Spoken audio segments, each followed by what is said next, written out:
일단 이번에 이제 특사가 갔는데 특사에 대한 환대가 아주 각별했다라는 게 공통된 의견입니다. 일단 남쪽에서 대북 특사 보냈을 때 첫날 최고 지도자를 만난 적이 한 번도 없었대요. 항상 둘째 날이나 그 다음 날 뭐 이렇게 만났는데 이번에는 가자마자 3시간 만에 면담이 이루어졌다는 거예요. 이건 뭐 매우 파격적이고 이례적인 일이다 이렇게 얘기를 합니다. 그리고 만남의 장소도 당사라는 거예요. 조선노동당 중앙청사에서 만남이 있었는데 여기는 남측 인사에게 한 번도 공개된 적이 없는 곳이래요. 여기서 직접 면담이 이루어졌다라는 거고요. 만찬에 최고 지도자의 부인이 동석한 적은 한 번도 없었다는 거예요. 이번에 동석을 했다. 이것도 상당히 이례적이다. 이렇게 얘기하죠. 북에서도 당일 바로 그 면담 끝나자마자 바로 대대적으로 보도가 됐습니다. 아주 구체적으로 내용들이 다 나오면서 그래서 북에서 정말 신경 많이 쓰고 준비를 많이 했구나 이게 느껴지는 그런 과정이었습니다. 자, 그럼 이제 구체적으로 결과들을 한번 얘기를 해볼게요. 자, 대북 특사단 단장이 정의용이었죠. 지금 청와대 국가안보실장인데 왜 정의용 청와대 국가안보실장을 대북 특사 단장으로 했을까에 대해서도 한번 생각을 해볼 필요는 있을 것 같네요. 원래 정의용에 대해서는 우리가 어떻게 생각하고 있었습니까? 저 사람은 안보 전문가 아니란 말이에요. 안보실장에 앉았지만 안보 전문가 아니고 남북관계 전문가도 아니고 통상 전문가였단 말이에요. 그래서 저 사람이 왜 저기 앉아 있을까? 그리고 알려진 바로는 그냥 미국통이죠. 미국통이라고 하면 좋은 말로 표현한 거고 전문 용어로는 에이전트죠. 이 사람을 대북 특사 단장으로 시켰다는 거죠. 저는 애초에 이제 서훈 국정원장을 단장으로 할 가능성이 높다고 봤어요. 왜냐하면 지금 문재인 정부 내에서 가장 남북 관계의 브레인이라고 할 수 있는 사람은 서훈 원장이거든요. 지금 남북 관계는 무슨 정치 쇼하거나 뭐 보여주기 이런 거 할 시점이 아니고 실무적으로 매우 빠르게 진전시켜야 되는 거기 때문에 다른 사람 필요 없고 가장 정통한 사람 그냥 바로 보내서 바로 합의를 해야 되는 상황이란 말이죠. 그럼 당연히 서훈 원장을 단장으로 하지 않았을까 했는데 서훈 원장은 그냥 따라갔고 단장은 정의용 안보실장을 세웠더라고요. 이건 뭐냐면 미국을 상당히 염두에 둔 거죠. 지금 문재인 정부가 남북관계에서 가장 신경 쓰고 있는 것 중에 하나가 이 한반도 운전자론이란 말이에요. 내가 운전을 해야 되겠다. 근데 지금 한반도에서 운전자가 해야 될 거 뭐예요? 북미 관계를 푸는 거잖아요. 뭐 한반도 근본 문제 얘기를 하던데 한반도 근본 문제라는 게 결국은 북미 관계란 말이죠. 북미 관계를 푸는 사람이 운전을 하는 사람이라 이거죠. 그러니까 일종의 이제 문재인 정부 입장에서는 시진핑, 중국이 하던 역할을 내가 하겠다. 북미 관계를 중재하는 역할을 내가 하겠다. 그래서 아예 미국 통을 그냥 단장으로 보내버린 게 아닌가. 이렇게 좀 보여집니다. 자, 기자회견을 했는데 이런 내용을 얘기했네요. 방북 기간 중 김정은 국무위원장을 만나 4시간 이상을 함께 보내면 4시간 동안 얘기를 했다는 거예요. 와, 그 아까 봤던 그 테이블 있잖아요. 테이블하고 만찬장. 상당히 많은 얘기를 했구나 알 수 있죠. 문재인 대통령의 친서와 뜻을 전달하고 남북한 재반 현황을 폭넓게 논의했다. 남북 정상이 한반도 평화 정착과 남북 관계 발전에 확고한 의지를 갖고 있다는 것을 확인했다. 북에서도 의지가 있다라는 것을 확인했다라고 얘기를 했습니다. 언론 발표문을 한번 이제 내용을 봅시다. 남북 공동 보도문이 아니에요. 이 얘기는 뭐냐면은 남쪽에서만 그냥 발표한 거예요. 북에서는 이 내용을 발표하지 않았습니다. 그러니까 이건 남쪽의 주장인 거예요. 실제 이런 합의가 있었는지는 북에서 발표를 해봐야 아는데 아마 북에서 발표를 하지 않을 것 같습니다. 따로. 그냥 이게 실제 합의가 됐겠거니 하고 믿어야 될 것 같은데 지금으로서는 굳이 남쪽에서 합의 안 된 내용을 합의됐다라고 발표할 것 같지는 않아요. 그래서 그냥 보면 될 것 같고요. 자, 첫 번째 합의는 이겁니다. 남과 북은 4월 말 판문점 평화의 집에서 제3차 남북 정상회담을 개최하기로 하였으며 이를 위해 구체적 실무 협의를 진행해 나가기로 하였음. 4월 말에 하기로 했어요. 너무 빠르죠?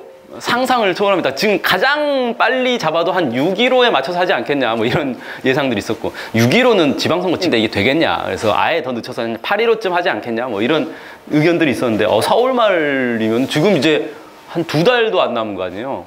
야 이렇게 빨리 잡았나? 되게 놀랍죠. 시기에 대해서는 이렇게 설명을 했네요. 어느 쪽에서 먼저 제기했다기보다는 지난번에 올림픽 기간 중에 북한의 특사와 고위급 대표단이 왔을 때 북측에서 문재인 대통령을 평양에 초청함으로써 남북정상회담을 조기에 개최하자는 입장을 밝혀왔고 편리한 시기를 4월 말로 했다는 거예요. 양측이 편리한 시간. 그러니까 북에서는 4월 달이 뭡니까? 북한에서는 4월 15일 이제 북한에 이제 최대 명절이 있지 않습니까? 그러니까 그 시기가 좀 지나고 나서 이제 준비를 할 수 있겠다 뭐 이런 것 같고, 국내에서는 4월 말이 지방선거 앞두고는 너무 부담이 될 거고, 그럼 최대한 땡기면 좋겠는데 그렇다고 뭐 너무 땡길 수는 없는 거고, 준비할 시간 생각하면 한 4월 말 적당하지 않았을까? 이렇게 보여져요. 남북 간의 정상회담을 재개하는 것은 남북관계 발전에 있어서 매우 긍정적이고 환영할 만한, 그렇기 때문에 그것을 양측이 합의할 수만 있다면 가급적 빨리 하는 게 좋다. 지금 시간을 끌 이유가 전혀 없다는 거예요. 그래서 4월 말이 적당하다. 그 다음에 이 판문점 평화의 집도 장소가 매우 특이하죠. 애초에 북에서는 평양에 오시라 이렇게 제안을 했어요. 평양으로 초청을 한 거죠. 근데 남쪽으로 내려오는 방향으로 조정이 됐어요. 그러니까 이 판문점 평화의 집이 어디냐면은, 이게 판문점이면은 남측 북측이 지금 딱 나눠져 있잖아요. 군사 분계선으로. 그 남측에 있는 장소입니다. 평화의 집이. 여기서 보통 남북 회담 많이 하죠. 그러니까 북쪽에 이제 통일각이 있고 남쪽에는 평화의 집이 있다. 그러니까 남측 구역으로 넘어오는 거예요. 그러니까 지금까지 남북 정상회담은 계속 평양에서만 했는데, 북측 지역에서만 했는데, 남측 지역에서 정상회담을 하는, 처음으로 정상회담을 하는 그런 상황이 된 거죠. 그간 두 차례 남북 정상회담은 모두 평양에서 열렸고, 이번은 남쪽에서 한다. 상당한 의미가 있다. 그러니까 일종의 이제 답방 형식이다. 과거 1차, 2차 정상회담의 답방 형식이다라고 볼 수 있고, 그러면 4차 정상회담은 또 답방을 하러 북측으로 또 넘어갈 수 있겠죠. 그것까지 염두에 둔 거 아니냐. 그래서 문재인 대통령은 아마 최소한 2차례의 남북 정상회담 할 것이다. 이렇게 좀 예상을 하는 분들도 있더라고요. 자, 그 다음 두 번째. 남과 북은 군사적 긴장 완화와 긴밀한 협의를 위해 정상 간 한 라인을 설치하기로 하였으며, 왜 이것만 영어로 썼지? 제3차 남북 정상회담 이전에 첫 통화를 실시키로 하였음. 이것도 매우 이례적인 건데, 정상 간의 한 라인이라는 게 직통 전화를 얘기하는 거예요. 딱 들면은 통화할 수 있는. 이거를 보통 이제 한 라인이 어디에 설치되어 있냐? 판문점에 설치되어 있죠. 그래서 남북 이제 회담 같은 거 할 때 이 이제 한 라인을 통해서 북측하고 이제 일정 잡고 뭐 이런 거 한단 말이에요. 이게 이제 약속이 돼 있어요. 하루에 2차례 이 통화를 하는 걸로. 별일이 있냐 뭐 이런 거. 그리고 이제 군사 한 라인이 따로 있어요. 그래서 이제 서해에서 예를 들어 무슨 충돌이 발생했다거나 뭐 배가 넘어왔다거나 그러면 이제 그걸로 통화해서 야, 저 배 뭐야? 뭐 이런 거 하는 거예요. 근데 정상 간의 통화를, 직통전화를 놓기로 했어요. 이제 정상 간에 남북의 정상이 언제든지 필요하면 통화로 수시로 상담을 할 수 있는 상황이 됐다는 거예요. 그리고 이거를 정상회담 전에 첫 통화를 하기로 했다는 거예요. 지금까지 6.15 14선언 이 시대에도 남북 정상이 직접 통화한 적은 없잖아요. 근데 3차 정상회담 하기도 전에 이미 남북 정상들끼리 통화를 하기로 했다는 거죠. 또 매우 이례적인 거죠. 물론 이제 청와대 안에서 하는 통화는 누군가 다 듣고 있을 텐데, 뭐 누구라고 말하진 않겠습니다. 세 번째 봅시다. 북측은 한반도 비핵화 의지를 분명히 하였으며 북한에 대한 군사적 위협이 해소되고 북한의 체제 안전이 보장된다면 핵을 보유할 이유가 없다는 점을 명백히 하였다.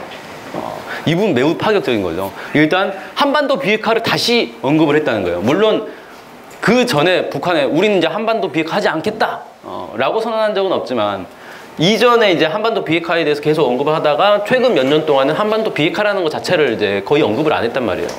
그런데 다시 한번 비핵화 의지를 밝혔어요. 그럼 언제 어떻게 비핵화를 할 거냐에 대해서 기준을 제시를 한 거죠.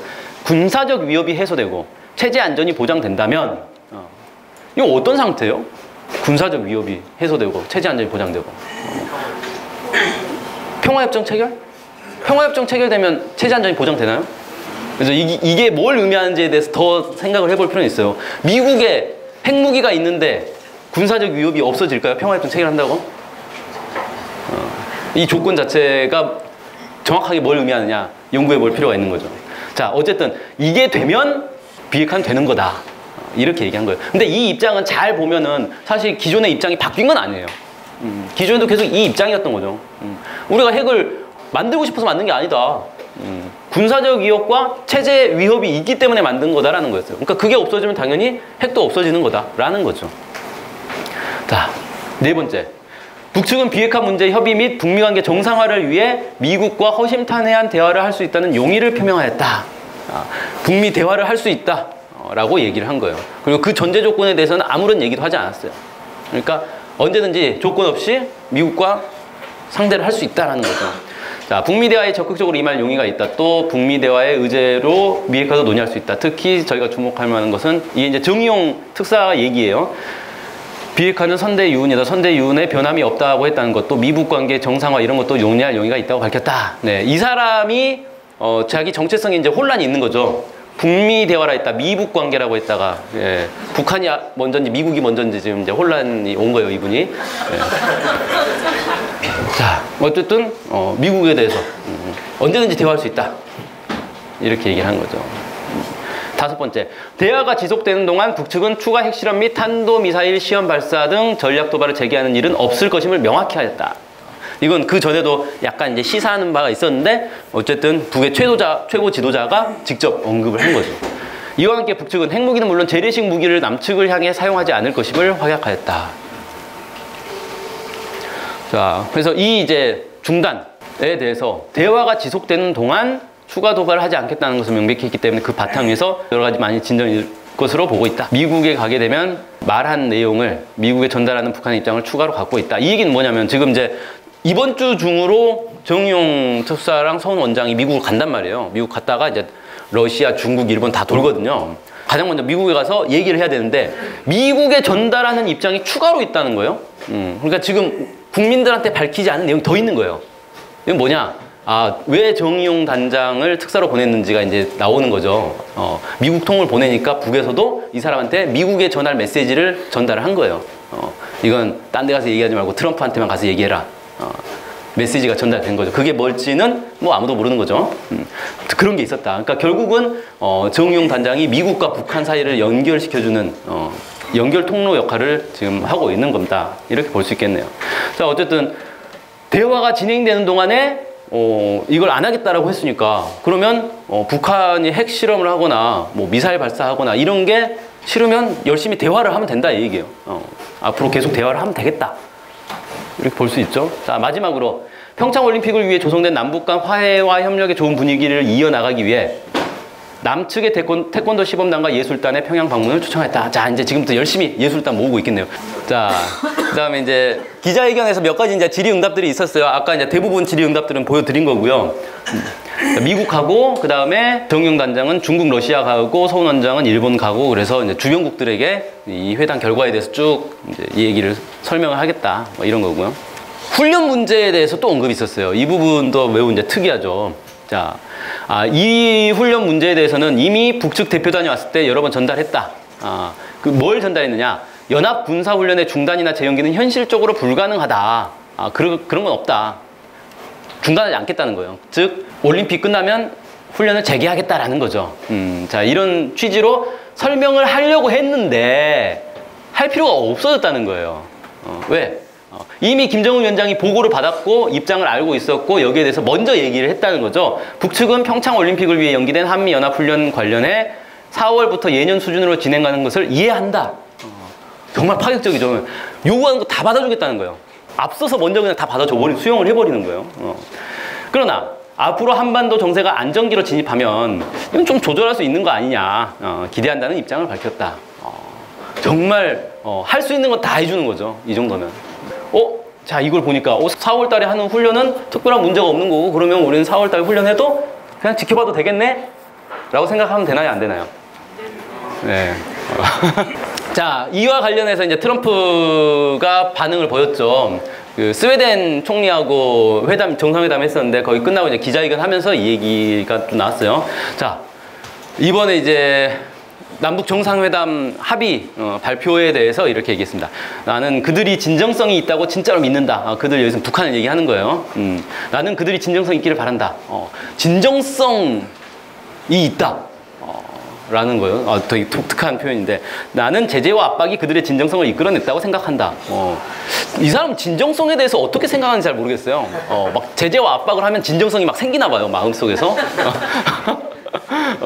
이건 사실 뭐야 제재와 압박을 하니까 어쩔 수 없이 나온 거다 이 얘기잖아요. 그게 무슨 진정성이야. 억지로 하고 있는 거지. 근데 그걸 진정성이라고 표현을 하더라고요. 그러면서 이번에 중국이 크게 도와줬다. 더 할 수 있었는데 중국은 더 할 수는 있었는데 근데 그나마도 이건 역대 최대로 잘한 거다. 그래서 중국한테도 좀 치하를 하면서 우리가 열심히 압박을 하니까 북한이 결국은 끌려 나왔다 이런 식으로 얘기를 하는 거예요. 일종의 이제 자화자찬 뭐 이런 거죠. 아전인수 예, 이런 거 하는 건데 어쨌든 미국 입장에서는 자기 자존심을 세워야 되기 때문에 북에서 우리를 아량 있게 대해줬다 이렇게 얘기할 수는 없는 거잖아요. 무조건 우리가 잘해가지고 북한이 나온 거야 이런 식으로 이제 설명을 하는 거죠. 그러면서 하는 얘기가 진정성 얘기를 하고 있는 거예요. 그러니까 뭔가 앞뒤가 안 맞는 얘기를 하고 있는 거죠. 어쨌든 진정성 얘기를 했다는 건 트럼프도 결국 예, 북한과의 대화를 염두에 두고 있다. 대화를 할 수밖에 없음을 본인도 알고 있다라는 거죠. 그러니까 이제 밑밥을 까는 거죠. 진정성 있게 저렇게 행동을 했으니까 우리도 대화를 하겠다. 이쪽으로 이제 가지 않겠냐. 뭐 이렇게 좀 보여집니다. 자, 어쨌든 이번 특사 방북을 통해서 큰 합의가 이루어졌네요. 4월 말에 정상회담이 이제 예정대로 진행이 되겠죠. 그런데 여기에 아무런 장애가 없느냐? 그건 아니잖아요. 잘 생각해보면 이 남북 정상회담 지금 2달 가까이 남았는데 이 사이에 또 무슨 일이 발생할지 모른다는 거예요. 사실 정상회담을 바라지 않는 세력들은 많이 있잖아요. 미국도 사실 정상회담 겉으로는 뭐 좋다 환영한다라고 얘기는 하지만 속으로는 남북 정상회담 지금 이게 자기들이 통제할 수 있을까? 이 속도를 제어할 수 있을까? 두렵겠죠. 그러면 이건 안 하는 게 맞겠죠. 근데 당장 전 세계가 지켜보고 있는데 대놓고 방해는 못해요. 물밑으로 방해를 하겠죠. 문재인 정부에 대해서 엄청난 압박을 가할 수도 있겠죠. 그 다음에 국내에서도 조원진, 자유한국당 이 세력들은 어떻게든 정상회담을 흠집내기 위해서 발악을 하겠죠. 이번에 보니까 정용 특사 갔다 온 성과에 대해서 애들 톤이 많이 낮춰졌더라고요. 전에는 뭐 북한 특사 오지 마라 뭐 시위도 하고 난리도 아니었잖아요. 근데 이번에는 우려된다는 정도로 그냥 끝내더라고요. 반대한다 이 얘기를 못해요. 사실 정상회담 반대한다 어떻게 대놓고 얘기하겠어요. 특사 갈 때까지만 해도 정상회담 뭐 정략적 정상회담 반대 이리 소리 하다가 특사 돌아오고 나니까 반대는 못하겠고 그냥 우려한다 이게 뭐 악용될 수 있다 이 정도로 이제 끝내더라고요. 여론을 보는 거죠. 그들도 어쨌든 어떻게든 흠집을 내고 성과가 안 남게 하려고 만들겠죠. 그래야 6월 지방선거에서 자기들이 또 이제 유리한 고지를 차지할 거다 이렇게 생각할 테니까. 그래서 이런 점들에 대해서는 우리가 항상 경각성을 가지고 있어야 되겠고 그냥 이제 무난하게 남북 관계는 무난하게 풀리겠구나 이게 아니라는 거예요. 그 안에서 이 방해 세력들에 대해서 우리가 얼마나 경각성을 가지고 잘 제압을 하느냐도 매우 중요한 과제가 되겠다 이렇게 생각합니다. 자, 이걸로 해서 마치도록 하겠습니다. 감사합니다.